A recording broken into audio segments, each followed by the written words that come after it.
WWE's Lyra Valkyria explains shock at torn ACL during NXT UK tenure.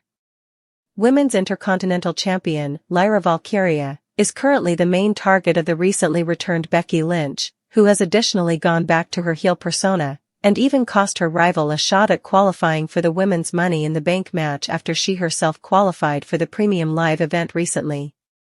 However, Valkyria still hasn't forgotten about where she came from, and in an interview on Insight with Chris Van Vliet, she looked back at her run in NXT UK and tearing her ACL ahead of I was, like, on the road to coming back to another match with Meiko Satomura, who was the NXT UK Women's Champion at the time, she recalled, emphasizing how big of a deal it was to potentially beat Meiko Satomura at the time due to their shared history and Satomura's status as a veteran of the industry.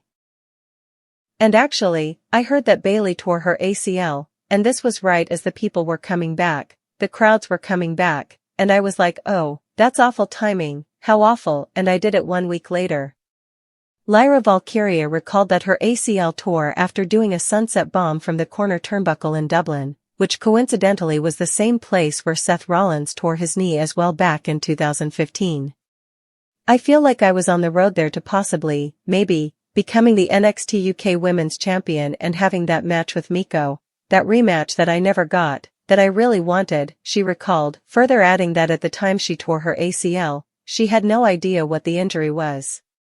I thought it was one of those things where I'd be fine in 2 weeks. I get a phone call and they tell me I have a torn ACL, and I'm like, okay. What does that mean? She further added that she genuinely had no idea what it meant and was surprised to be told that she'd need surgery. Surgery? Like? And they were like, yeah, you're gonna be out for 9 months to a year. I couldn't believe it, I was so shocked, and there was like tears rolling down my face. If you use any quotes from this article, please credit Insight with Chris Van Vliet and provide a hat tip to Wrestling Incorporated for the transcription.